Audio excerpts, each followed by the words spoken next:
Hey YouTube. Okay, this is a video from Quebradillas, Puerto Rico. Okay, just to let you know, I came here. I arrived on August 26th. From what I've been told, the last hurricane was in the 20s, 30s. Well, if I remember, the first hurricane was September 20th. Altogether, in 2.5 weeks, I've got 3 in my resume. 3. Okay. Now, sorry for the noise. Just to give you an idea of where I'm at. We're on the 2nd floor, overlooking a little town called Quebradillas. That's a church, whatever. This is the way it is. All right. Now, you're gonna get a lot of videos of a lot of BS. Okay, and I've seen them. People are cutting them short, so you're not getting the full story. Okay. I'm from New York. I'm not used to the way things are done around here. I came to retire. I'm gonna stay here. I don't give a shit. Whatever happens here, I'm gonna see it in the long haul. The main problem that they have here is water and electricity. Okay. Quebradillas has water right now. We've had it for the past 3 days. Power is still down. The main problem are these guys. See that? Those are those huge transformers. A lot of them went down in certain spots. Just to let you know, Isabella, they're screwed. Okay, along Route 2, which is a highway, sort of, that connects a lot of the major cities. If you look at a map of Puerto Rico, if you look at the top, you'll find Route 2. I'm near like the upper left hand side of Puerto Rico. You got Aguadilla, and you got Atillo, Camuy, and all these other places. That's where I'm at. Okay. Route 2, Isabella, wow. Almost all the transformers on Route 2 are down. Okay. So if you've got family in Isabella and it's near Route 2, you're not gonna see power for a long time. You know, those big canisters that you see on these telephone poles. Hey, listen, they supply electricity. They get it from the main source, crank it up. That's how houses get it. Okay. So just to let you guys know. What else? Now, I've met with a lot of people who volunteered from the U.S. I want to thank them. Okay, because apparently, and I've seen it, and I'm looking. People aren't going up to them saying, I've only seen it once. And once in the 5 days that I've been checking them out. Okay. There are certain spots that they go eat breakfast. And when I'm there, I'll buy them breakfast because it's the best I can do right now. I don't have a place. If I had a place, I'd offer them sleep, drink. I don't care. Okay. If I had a car, I'll take them to where they want to go.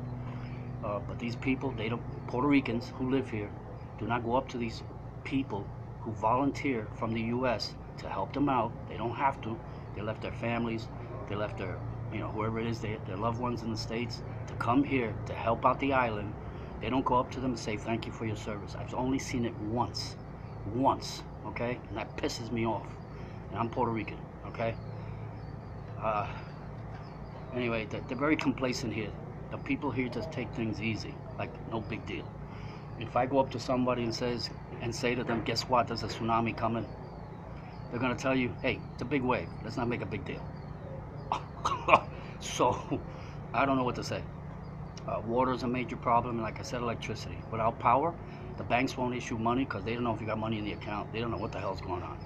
You got stores who can't take debit cards because there's no power. There's no way to verify your account, stuff like that, okay? So it's all cash. Some spots will take cards, but very few if you're lucky. Now, I came from Walmart, and to go buy some stuff, I left. Because if there wasn't 1,000 people online waiting to get in, forget it. What stores are doing is that they're controlling how many people go in because they got to watch these people. Because there's no power, there's no alarm. No alarm, they're going to steal stuff. I mean, not everybody does that, but you got people who will. So they have to control how many people are going in. And that's the way it is. So at Walmart, they were letting 20 people in when 20 people come out. Wow. So you're going to wait. It's a bad situation here. It has to be all cash. A lot of stores are like Walgreens and stuff like that. They're hiring private armed personnel because things might get tight and they might get rough. It hasn't gotten there yet, but it will. The police here in Puerto Rico, I don't know what the hell they do. Okay, they direct traffic. Otherwise, my God, I don't know if you guys are used to this. I'm from New York, but when the police they drive around at night, they put on their lights. They're letting criminals know, and those lights are bright. They're blue, they blink, and they're letting everyone know they're in the neighborhood. So if you're doing something, stop what you're doing. Wait until they pass by. Okay, open the window. I don't know what they do around here. Okay, so what do you call it? These the people who I spoke with about 12 people, two different groups, a group of 5 and a group of 7. They both volunteered. They're not getting paid to come here. Okay, they volunteered. So they rely on, if you can give them food, if you can give them drink, if you can give them a place to sleep, whatever. Okay, that's it. So what I do is, if I can, and I did it this morning, I'll do it tomorrow. When I see them in the morning, because I know where they eat, I'll buy everything they want, and I tell them, grab stuff for later in the afternoons, because who knows if anyone's going to offer you anything. Just grab it now. That's the best I can do right now. That's my way of saying thank you. And then, of course, and the major problem that they have here, okay, the people who volunteer, they order stuff that they need. They happen to be in this area, and so they see what they might need. They might need a drill, a shovel. They might need insulin. They might need whatever it is. A third party pays for it, okay, so they're covered. They order it, and it comes to Puerto Rico. But guess what, people? It gets to the airport. FEMA is the problem. FEMA says, whose is this? Supplies going to whatever, going to Aguadilla, going to Camuy, wherever it's going? No, that's going to someplace else.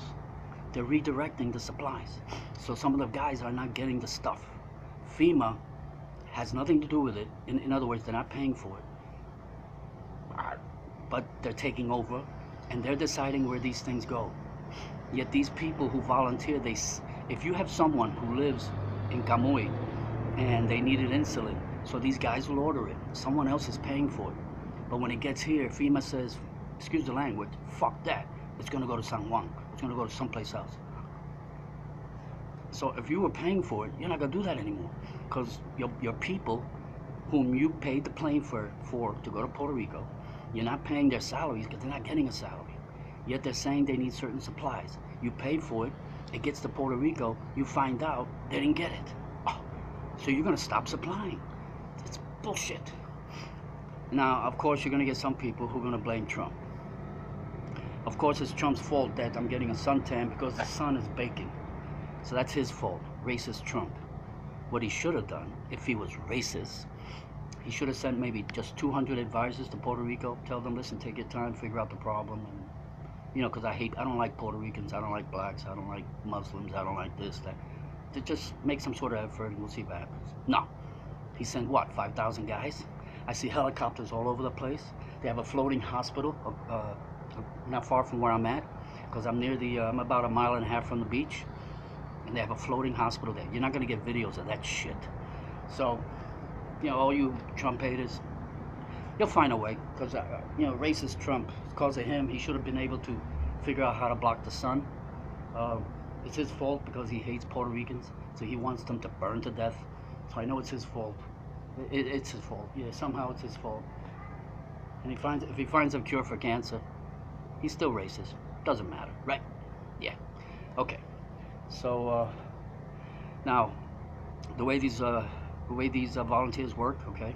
If you have someone, you're gonna have to reveal their address. If you go online, if you're in the States and you have someone in Puerto Rico who might need insulin or might having a problem, you can't contact them, you don't know what's going on, you got to put their address or something like that, because that's where they get the info. They get it on the internet, they find out they're in this area, so whoever's in this area, they'll get the address, they'll go straight there. If let's say the windows have smashed, they'll fix the window. They're jack of all trades. A lot of them can do whatever they have to do. They don't care, okay? They don't ask for anything. A thank you would be nice, but they're not going to get that. And that's the reaction that I get from these guys, okay? Because I tell them thank you, I buy the stuff, and I tell them, because I know no one's thanking you, and they're shaking their heads, and they're going like this. That's sad. Anyway, but just to let you know, that's how it works, okay? Camuy has, from what I heard, some of the spots have power, and some of them have, and a lot of them have water. I believe Hatillo has water. Um, if you guys want to get legit information about what's going on the island, uh, I know DirecTV offers it because I've seen it live. Um, there's a station called WAPA, WAPA. I don't know if YouTube has a live stream on it, so but DirecTV I believe has a link. If you have a cable package that offers Spanish, whatever, a package, and there's WAPA, WAPA TV, whatever. If you want to get an update, see if you can get that station, and they're constantly saying what's going on. You know, it's constant. Okay, so if you want to get legit info, get it from the island. All right, don't wait for CBS because they don't give a shit. CNBC, ABC, you know, they're just anti-Trump, so you're just gonna get that shit forever. Um, and thank you, Mr. President. Okay, regardless, I know you're doing stuff that people don't like. And the stuff that you're doing is what people have been complaining about for years. Yet you have the cojones, or the balls, to say that same stuff that we've been saying. That this guy's not doing his job, this senator's not doing his job, this guy is all full of shit. So he's just shaking the tree, okay? And he sees bad fruits and he's saying, yo, you said that that fruit was good. You said the whole tree is good, but I see a rotten apple. Whose fault is that? Of course it's Trump's. You know, he's only been president, what, way less than a year? Almost a year now? And it's all his fault. Yeah, he created the problem. Yeah, okay, all right. And by the way, all you people who like to criticize other people for not being able to do their job, if you think you can do a better job, well, you know, go to JetBlue, Delta. They do have flights to PR, not a lot, but they do. Go get yourself a ticket and go over here, come over here, and do a better job. But I doubt if you'll show up because you have your cable, your water, your electric. You don't want to lose that, do you? No. But you do have time to criticize people who you think aren't doing their job or can't do their job. Just come over and do a better job. That's all it is. Stop talking your mad shit. You know, come over. Let's see how good you do. I doubt it, because you know you can't do a better job. But you're willing to criticize those who can't. Not bad. It's really, you know, it's real good. Anyway, it's all FEMA. They're holding these guys back, okay? Anyway, good luck. I had to make this short because it takes forever to load from a phone in Puerto Rico to Facebook and YouTube, so I'll try to give you another update in case something happens. To my family, I'm still here. Love you. Have peace.